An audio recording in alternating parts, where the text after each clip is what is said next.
Hello student, कैसे आप लोग? आई होप अच्छे होंगे। तो चलिए आज हम लोग रोटेशनल मोशन के अंदर जो है दूसरा लेक्चर है। आज के लेक्चर में जो है बेसिकली हम लोग देखने वाले हैं kinematic equation of rotational motion. जैसा कि आप लोग जानते हो कि पिछले लेक्चर में जो है हमने क्या देखा था, सेंटर ऑफ मास का कॉन्सेप्ट देखा था, रिजिड बॉडी और सॉलिड बॉडी के कॉन्सेप्ट को डिटेल में देखा था काफी सारे एग्जाम्पल के जरिए। लेकिन आज के क्लास में जो है हम लोग kinematic equation of rotational motion देखेंगे। यूजुअली देखिए क्या है कि जो आपने काइनेमेटिक इक्वेशन ऑफ मोशन जो है ट्रांसलेशनल मोशन के ड्यूरिंग आपने जो स्टडी किया था, मोशन आप लोग जानते हो दो टाइप का है। एक हमारे पास है लीनियर, या जिसको हम लोग क्या कह देते हैं, ट्रांसलेशनल, और दूसरा हमारे पास क्या है, रोटेशनल। दूसरा हमारे पास क्या है, रोटेशनल। तो लीनियर और ट्रांसलेशनल दोनों एक ही चीज है और रोटेशनल अलग चीज है। लीनियर मोशन आप जानते हैं, जैसे कोई बॉडी एक स्ट्रेट लाइन में ट्रेवल कर रहा है या 2D में ट्रेवल कर रहा है, 3D में ट्रेवल कर रहा है, तो ऐसे मोशन को हम लोग क्या कहते हैं, नॉर्मली जहां पे मास और फोर्स का बहुत ही ज्यादा रोल है, या कोई भी बॉडी मास और उसके कारण उसके ऊपर जो एक्सटर्नल फोर्स लगता है उसके कारण जब कोई बॉडी मूव करता है तो that is called as linear, या फिर हम उसको ट्रांसलेशनल मोशन कह देते हैं। लेकिन वहीं पे जब कोई बॉडी अपने मोमेंट ऑफ इनर्शिया और उसके ऊपर जो टॉर्क लगता है उसके कारण जब मोशन को एग्जीक्यूट करता है तो ऐसे मोशन को हम लोग क्या कह देते हैं, रोटेशनल। रोटेशनल में क्या होता है कि एक्सिस फिक्स है और उसके अबाउट वो क्या कर रहा है, रोटेट कर रहा है, तो that motion is called as rotational. यानी कि रोटेशनल को ही हम लोग अगर देखा जाए तो इसको हम टेंजेंशियल भी कह सकते हैं। क्या कह सकते हैं, टेंजेंशियल। यानी कि रोटेशनल मोशन कहो या फिर टेंजेंशियल मोशन, दोनों एक ही चीज है। जैसे लीनियर या ट्रांसलेशनल किसके कारण होता है, तो यूजुअली ये मोशन जो होता है वो इसमें कौन सबसे बड़ा रोल प्ले करता है, बॉडी का मास एंड उसके ऊपर जो भी एक्सटर्नल फोर्स लगता है। यानी कि जो भी बॉडी का मास होता है और जो भी एक्सटर्नल फोर्स लगता है उसके कारण जो मोशन एग्जीक्यूट होता है उसको हम लोग लीनियर और ट्रांसलेशनल कहते हैं। लेकिन वहीं पे अगर कोई बॉडी, यानी कि ये हमारे पास एक तरह से क्या है, कॉज, ये इसका कॉज है कि मास और फोर्स के कारण जो मोशन एग्जीक्यूट होता है दैट इज कॉल्ड लीनियर या ट्रांसलेशनल। लेकिन वहीं पे इसका जो कॉज है वो हमारे पास क्या है, तो यहां पे है मोमेंट ऑफ इनर्शिया, यानी कि मोमेंट ऑफ इनर्शिया, जिसको कैपिटल आई से इंडिकेट करते हैं। इसको हम क्या लिख सकते हैं, आप यहां पे देख सकते हो, मोमेंट ऑफ इनर्शिया, जिसको हम लोग किससे लिख देते हैं, कैपिटल आई से। तो moment of inertia and torque, जिसको टाउ से इंडिकेट करते हैं। तो यानी कि ये जो है ये हमारे पास क्या है, कॉज है। यानी कि जब कोई बॉडी रोटेशनल या टेंजेंशियल मोशन को एग्जीक्यूट करेगा तो 100% वो अपने मोमेंट ऑफ इनर्शिया और उसके ऊपर जो टॉर्क लगेगा उसके कारण ही वो टेंजेंशियल या रोटेशनल मोशन को एग्जीक्यूट करेगा। ये मेन चीज है ट्रांसलेशनल और रोटेशनल को समझने के लिए कि which one is the main factor या which one is the main cause for executing translational और टेंजेंशियल या फिर रोटेशनल मोशन। ओके, तो चलिए इसमें देखते हैं कि क्या होता है कि जब कोई बॉडी काइनेमेटिक मोशन को एग्जीक्यूट करता है तो उसका इक्वेशन क्या होता है। देखिए काइनेमेटिक का मतलब ही होता है कि एक्सेलरेशन वहां पे क्या होना चाहिए, कांस्टेंट होना चाहिए, यानी कि फोर्स क्या होना चाहिए, कांस्टेंट होना चाहिए। काइनेमेटिक का मतलब ही होता है जो भी कॉज ऑफ मोशन है उसको हम लोग कंसीडर नहीं करते हैं। यानी कि काइनेमेटिक का मतलब होता है कॉज ऑफ मोशन को कंसीडर नहीं किया जाता। इसका मतलब 100% फोर्स क्या रहेगा, कांस्टेंट, क्योंकि एक्सेलरेशन किसी बॉडी का कांस्टेंट। और आप जानते हो कि F इज इक्वल टू हमारे पास क्या होता है, मास इनटू एक्सेलरेशन। तो अगर मेरे पास एक्सेलरेशन कांस्टेंट होगा then only the force remains constant. अगर हमारा एक्सेलरेशन कांस्टेंट नहीं है तो हमारा कभी किसी बॉडी के ऊपर जो फोर्स लगेगा वो कांस्टेंट नहीं हो सकता है। यानी कि बॉडी अगर कांस्टेंट एक्सेलरेशन के साथ मूव कर रहा है, ये सॉरी कांस्टेंट एक्सेलरेशन है, तो 100% उसके ऊपर जो एक्सटर्नल फोर्स लग रहा है वो भी क्या है, कांस्टेंट। ठीक है, तो चलिए इसको हम लोग देखते हैं। इस डायग्राम को आप ध्यान से देखिए, यहां पे एक डिस्क है और ये डिस्क जो है इस एक्सिस के अबाउट क्या कर रहा है, रोटेट कर रहा है। और ये जो डायरेक्शन है ये कौन सा डायरेक्शन है, एंटी क्लॉकवाइज। ये डायरेक्शन क्या है आपके पास, एंटी क्लॉकवाइज। यानी कि कोई डिस्क है जो इस फिक्स एक्सिस के अबाउट क्या कर रहा है, रोटेट कर रहा है। तो ऑब्वियसली इस एक्सिस से इसका ये रेडियस है और इस एक्सिस को हम लोग एक्सिस ऑफ रोटेशन कहते हैं। तो जब कोई डिस्क किसी भी एक्सिस के अबाउट रोटेट करेगा तो हर एक इंस्टेंट उसका एंगुलर वेलोसिटी क्या होगा, चेंज होता हुआ नजर आएगा, कॉरस्पॉन्डिंग एंगुलर डिस्प्लेसमेंट हो जाएगा, तो और उसका वेलोसिटी भी होगा। जब वो रोटेट करना स्टार्ट करेगा तो उस केस में जो उसका वेलोसिटी होगा उसको हम लोग इनिशियल वेलोसिटी कहेंगे, जिसको किससे इंडिकेट करेंगे, ओमेगा नॉट से, जिसको किससे इंडिकेट करेंगे, ओमेगा नॉट से।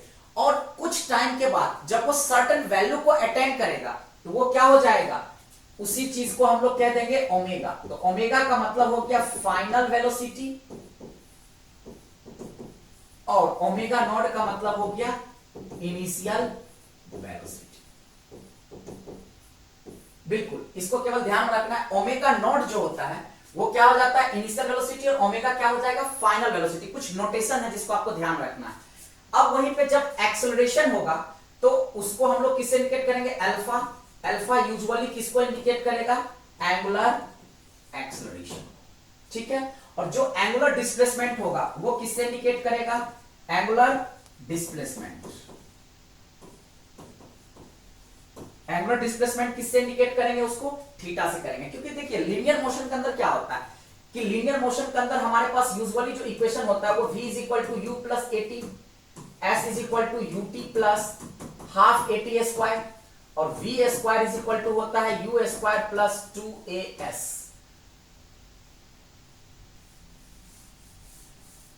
यानी कि v square is equal to होता है यू स्क्वायर प्लस 2as। ये हमारे पास तीन काइनेमेटिक इक्वेशन ऑफ मोशन किसके अंदर होता है, ट्रांसलेशनल मोशन के अंदर, velocity, final, initial, acceleration, distance, ठीक है। लेकिन वहीं पे जब कोई बॉडी एक फिक्स एक्सिस के अबाउट रोटेट करता है तो वहां पे जो हमारे पास वेलोसिटी होता है वो ओमेगा नॉट में कन्वर्ट हो जाता है, एंगुलर के केस में कन्वर्ट हो जाता है। यानी कि हमारे पास इनिशियल एंगुलर वेलोसिटी है और ये हमारे पास क्या है, फाइनल एंगुलर वेलोसिटी है, ओके। और अल्फा हमारे पास जो यहाँ पे लीनियर एक्सेलरेशन ए है वो हमारे पास क्या हो जाएगा, अल्फा एंगुलर एक्सेलरेशन, और जो हमारे पास डिस्टेंस एस है वो थीटा हो जाएगा, जिसको हम लोग एंगुलर डिस्प्लेसमेंट कहेंगे। तो चलिए देखते हैं डेरिवेशन कैसे हम लोग स्टार्ट करेंगे। सबसे पहला डेरिवेशन जो होता है वो हम लोग लिखते हैं टू प्रूव। क्या करना है, तो जैसे लीनियर में क्या होता है, v is equal to you plus A t, तो यहां पे लिखेंगे omega is equal to omega naught plus alpha t. इसको हम लोग कैसे ड्राइव करेंगे, तो देखिए इसको हम लोग प्रूफ कैसे करेंगे, वेरी सिंपल। अब देखिए हम लिखेंगे यहां पे WKT। WKT का मतलब हर जगह पे मैंने आपको बता रखा हूं, WKT का मतलब होता है वी नो दैट।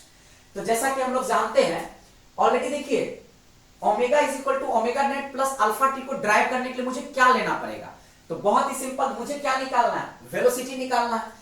तो rate of change of velocity को हम लोग क्या कहते हैं, एक्सेलरेशन कहते हैं। तो जैसा कि आप लोग जानते हो कि अल्फा इज इक्वल टू क्या होता है, d omega by d T.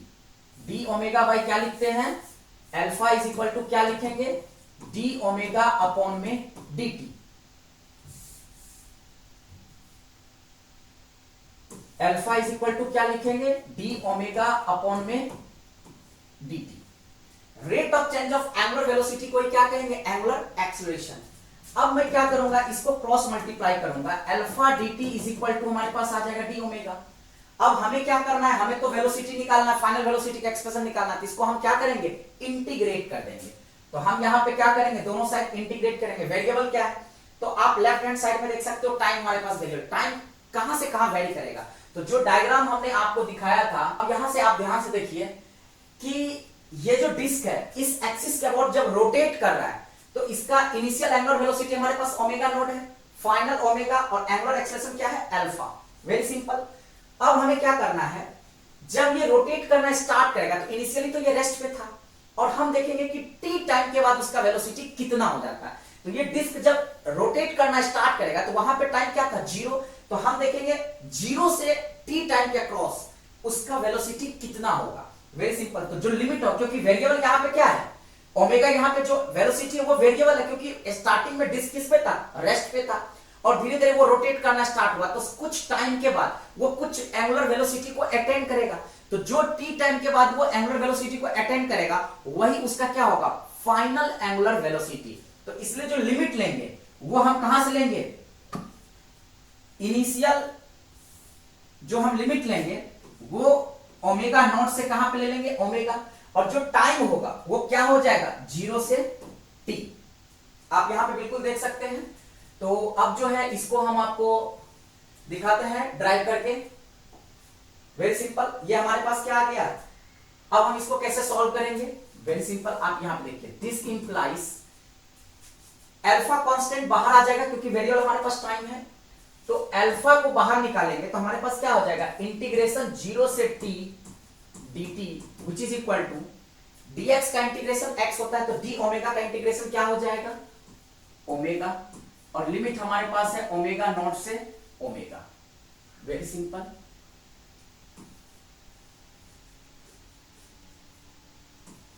Okay, अब इसको सॉल्व करेंगे, अल्फा dt का इंटीग्रेशन t, लिमिट 0 से t। अब देखिए ओमेगा के जगह अपर लिमिट डालेंगे तो omega minus lower limit omega naught. तो दिस इंप्लाइज अल्फा t के जगह अपर लिमिट डालेंगे तो t के जगह t माइनस क्या हो जाएगा, 0, which is equal to omega minus omega naught. तो usually alpha t is equal to omega minus omega naught. तो alpha t plus omega naught is equal to क्या हो जाएगा, ओमेगा। अब यहीं से आप देख सकते हैं मेरा टारगेट पूरा हो गया क्योंकि हमें क्या प्रूफ करना था, omega is equal to omega naught plus alpha t. तो यहां पे आ गया omega is equal to omega naught plus alpha t. तो इस तरह से जो first kinematic equation during rotational motion है उसको हमने ड्राइव कर दिया। अब देखिए नेक्स्ट हम लोग देखते हैं second kinematic equation. Second kinematic equation क्या है हमारे पास, टू प्रूफ, क्या प्रूफ करना है, प्रूफ हमें करना है s। तो s यहां पे क्या देगा, एंगुलर डिस्प्लेसमेंट थीटा के टर्म में। तो थीटा इज इक्वल टू क्या हो जाएगा, ut, that means omega naught t plus half alpha t square. हम इसको कैसे प्रूफ करेंगे, इसको कैसे प्रूफ करेंगे, तो इसके लिए हम लोग जानते हैं वी नो दैट, थोड़ा सा यहां पे आपको दिमाग लगाना पड़ेगा। यहां पे क्या है, सॉरी, हाफ अल्फा टी ना, यहां पे half alpha T square, omega T plus half alpha T, ut plus half eighty square, okay, alpha T square, कहीं कोई दिक्कत नहीं। तो इसको ड्राइव करने के लिए क्या, देखिए यहां पे मुझे डिस्प्लेसमेंट चाहिए, तो rate of change of angular displacement को ही हम लोग क्या कहेंगे, एंगुलर वेलोसिटी। तो इसके लिए हमें क्या लेना पड़ेगा, angular velocity omega is equal to d theta by d T.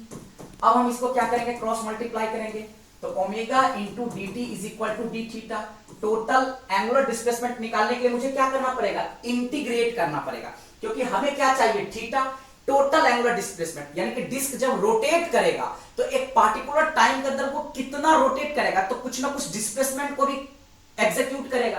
तो t टाइम के क्रॉस जो उसका टोटल डिस्प्लेसमेंट होगा वो मुझे फाइंड आउट करना है, इसलिए हम क्या कर रहे हैं, इसको इंटीग्रेट कर रहे हैं। तो यहां पे 0 से t ले लेंगे और ये क्या हो जाएगा, थीटा 1 से थीटा 2।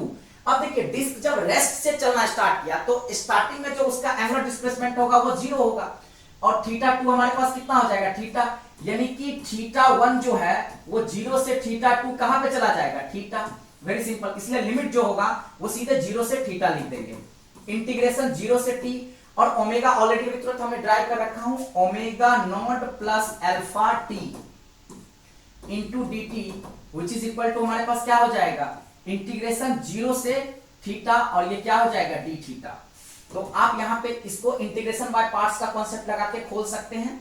0 से t ये क्या हो जाएगा हमारे पास, omega naught D T plus integration 0 से t अल्फा t dt। अब यहां पे देखिए डी थीटा का इंटीग्रेशन क्या हो जाएगा, थीटा, लिमिट हमारे पास 0 से क्या है, थीटा। तो यहां पे हम इसको सॉल्व करके फर्दर दिखा सकते हैं आसानी से। दिस इंप्लाइज, आप यहां पे देखिए जो हमारे पास ओमेगा नॉट है वो कांस्टेंट है, बाहर आ जाएगा हमारे पास। तो ओमेगा नॉट को अगर मैं बाहर निकाल लूंगा तो हमारे पास जो बचेगा 0 से t, और ये बचेगा सिर्फ dt, और नेक्स्ट हमारे पास यहाँ पे अल्फा बाहर निकल जाएगा, कांस्टेंट है, तो हमारे पास क्या बचेगा, t dt। तो हम यहाँ पे लिख सकते हैं t dt 0 से t which is equal to, यहाँ पे क्या हो जाएगा, राइट हैंड साइड में देखिए थीटा की जगह अपर लिमिट डालेंगे, माइनस थीटा की जगह लोअर लिमिट डालेंगे, तो हमारा जो टर्म होगा वो ओमेगा नॉट dt का इंटीग्रेशन t, लिमिट 0 से t प्लस अल्फा। अब देखिए t dt का इंटीग्रेशन क्या होता है, तो t स्क्वायर बाय 2, आप लोग जानते हो, t स्क्वायर बाय 2, और लिमिट जो है वो 0 से t which is equal to theta minus 0 क्या आ जाएगा, थीटा। इंप्लाइज ओमेगा नॉट और यहां पे क्या हो जाएगा t minus 0 plus 1/2 alpha T square है, तो टी स्क्वायर की जगह अपर लिमिट डालेंगे तो क्या हो जाएगा टी स्क्वायर माइनस टी की जगह लोअर 0 का स्क्वायर 0 हो जाएगा। Very simple, which is equal to क्या हो जाएगा theta, which is equal to क्या हो जाएगा थीटा। तो this implies theta is equal to क्या हो जाएगा ओमेगा नॉट टी प्लस ये क्या हो गया half alpha T square minus 0 0। तो यानी कि यहाँ पे हमारे पास जो सेकंड इक्वेशन यानी कि second kinematic equation of rotational motion जो कि हमारे पास theta is equal to omega naught T plus half alpha T square, मुझे omega naught T plus half alpha T square को प्रूफ करना था और यहाँ पे ये क्या हो गया प्रूफ हो गया। तो आई होप आपको समझने में कोई, देखिए मेन आपको अप्रोच को ध्यान में रखना है कि जब हमें omega is equal to omega naught T plus alpha t यानी कि एंगुलर वेलोसिटी का एक्सप्रेशन ड्राइव करना था, तो obviously rate of change of angular velocity मुझे एंगुलर एक्सेलरेशन देगा। तो alpha is equal to D omega यानी कि एक्सेलरेशन का फॉर्मूला यूज करके हम पहले इक्वेशन ऑफ मोशन को ड्राइव कर लेंगे। दूसरा जो डिस्प्लेसमेंट निकालना है, तो डिस्प्लेसमेंट मतलब rate of change of angular displacement को एंगुलर वेलोसिटी कहेंगे। तो very simple omega is equal to d theta by D t लगा करके क्या करेंगे इंटीग्रेट करके हम सॉल्व कर लेंगे। अब तीसरा जो काइनेमेटिक इक्वेशन ऑफ मोशन है वो क्या है हमारे पास कहता है, तो देखिए तीसरा काइनेमेटिक इक्वेशन ऑफ मोशन है टू प्रूफ, क्या मुझे प्रूफ करना है v square omega square is equal to v square बराबर यू स्क्वायर प्लस 2as होता है। तो omega square is equal to omega v square बराबर यू स्क्वायर यानी कि omega naught square plus 2 alpha theta, 2as मतलब 2 अल्फा थीटा। तो इसको हम कैसे प्रूफ करेंगे, वेरी सिंपल, देखिए इसको प्रूफ करने के लिए क्या करना पड़ेगा, हम जानते हैं अल्फा इज इक्वल टू होता है d omega by D T. अब यहाँ पे आपने जब हम आपको बेसिक मैथमेटिक्स पढ़ाए थे तो उसमें मैंने आपको कुछ डिफरेंशिएशन के फॉर्मूले में एक चेन रूल बताए थे, तो यहाँ पे हम चेन रूल कॉन्सेप्ट को यूज करेंगे। चेन रूल यूजुअली क्या होता है, देखिए इस रूल को हम लोग कहते हैं चेन रूल। चेन रूल का मतलब ये होता है कि अगर यहाँ पे अल्फा लिखा है तो D omega by D theta into D theta by क्या लिख सकते हैं डी टी। अब देखिए यहाँ पे डी थीटा कैंसिल, तो D omega by D T यानी कि इसी D omega by D T को हम इस तरीके से लिख सकते हैं। तो इस तरीके से जो लिखा जाता है डिफरेंशिएशन के फॉर्मेट में, इसी रूल को हम लोग क्या कह देते हैं चेन रूल। तो वेरी सिंपल, आप यहाँ पे देखिए alpha is equal to D omega upon D theta into D theta by क्या हो जाएगा डी टी। अब हम क्या करेंगे alpha is equal to D omega by D theta, अब D theta by D T को क्या लिखेंगे ओमेगा, क्योंकि आप जानते हो omega is equal to rate of change of angular displacement. तो this implies alpha is equal to क्या हो जाएगा omega D omega by D theta. Very simple, cross multiply करेंगे alpha D theta is equal to omega D omega. अब इसका क्या करेंगे, इसको इंटीग्रेट कर देंगे लिमिट लेकर के, तो मेरा टारगेट हो जाएगा। तो देखिए फटाक से हम इसको कैसे सॉल्व करेंगे, दिस इंप्लाइज इसको क्या करेंगे इंटीग्रेट करेंगे इंटीग्रेशन। अब थीटा है तो ये 0 से क्या हो जाएगा थीटा, ओमेगा ओमेगा नॉट से क्या हो जाएगा ओमेगा। तो अल्फा कांस्टेंट बाहर निकालेंगे, alpha integration of d theta 0 से theta which is equal to हमारे पास क्या हो जाएगा। अब देखिए ओमेगा डी ओमेगा का इंटीग्रेशन क्या हो जाएगा ओमेगा स्क्वायर बाय 2, तो हम यहाँ पे क्या लिखेंगे ओमेगा स्क्वायर बाय 2 और लिमिट हमारे पास है ओमेगा नॉट से ओमेगा। तो देखिए अल्फा डी थीटा का इंटीग्रेशन थीटा लिमिट 0 से थीटा। अब यहाँ पे क्या लिखेंगे ओमेगा स्क्वायर बाय 2, क्योंकि ओमेगा की जगह पहले अपर लिमिट डालेंगे ओमेगा, तो omega square by T minus क्या हो जाएगा इस ओमेगा की जगह किसको डालेंगे लोअर लिमिट ओमेगा नॉट को, तो ये हमारे पास एक्सप्रेशन क्या हो जाएगा ओमेगा नॉट स्क्वायर बाय 2। तो दिस इंप्लाइज, अब देखिए अल्फा थीटा की जगह upper limit minus 0 lower limit which is equal to, अब यहाँ पे देखिए 2 कॉमन आ जाएगा omega square minus omega naught square. तो this implies alpha theta is equal to हम क्या लिख सकते हैं omega square minus omega naught square, 2 को इधर मल्टीप्लाई कर देंगे तो हमारे पास क्या हो जाएगा 2 alpha theta is equal to omega square minus omega naught square. तो वेरी सिंपल, हमारे पास जो एक्सप्रेशन निकल के आएगा omega square is equal to क्या हो गया हमारे पास, देखिए ओमेगा नॉट स्क्वायर को इधर ले आएंगे तो हमारे पास क्या हो जाएगा omega naught square plus 2 alpha theta. जो हमारा तीसरा काइनेमेटिक इक्वेशन ऑफ मोशन था वो आसानी से ड्राइव हो चुका है। तो मेरे ख्याल से आप यहाँ पे देख सकते हैं मुझे क्या प्रूफ करना था omega square is equal to omega naught square plus 2 alpha theta, जो कि हमने यहाँ पे ड्राइव कर दिया omega square is equal to omega naught square plus 2 alpha theta. तो इस तरीके से आपको मेरे ख्याल से समझने में कोई दिक्कत नहीं हुई होगी, और इसके ऊपर जो है हम काफी सारे क्वेश्चंस देखेंगे, वो हम नेक्स्ट क्लास में देखेंगे। Thank you.